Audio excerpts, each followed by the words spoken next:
అండి అందరికీ నమస్తే. హ్యాపీ భోగి అండి. ఈరోజు మష్రూమ్ బిర్యానీని ప్రిపేర్ చేశాను కుక్కర్లో. చాలా టేస్టీగా ఉంటుందండి, చూసేయండి. పొయ్యి మీద కుక్కర్ పెట్టుకొని 2 టేబుల్ స్పూన్ల వరకు ఆయిల్ వేసి తర్వాత కట్ చేసి పెట్టుకున్న ఉల్లిపాయలు వేసి కలర్ మారేంత వరకు ఫ్రై చేసుకోండి.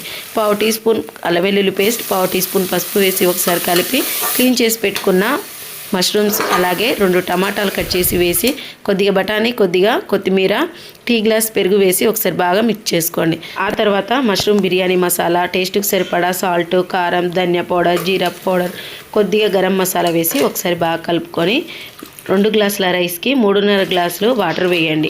వేసి ఒకసారి టేస్ట్ చూసి సాల్ట్ వేసుకోండి. తర్వాత నానబెట్టి పెట్టుకున్న రైస్ మొత్తం వేసేసుకొని ఒకసారి కలిపి మూత పెట్టి విజిల్ పెట్టి 2 విజిల్స్ వచ్చేంత వరకు ఉడికించుకోండి.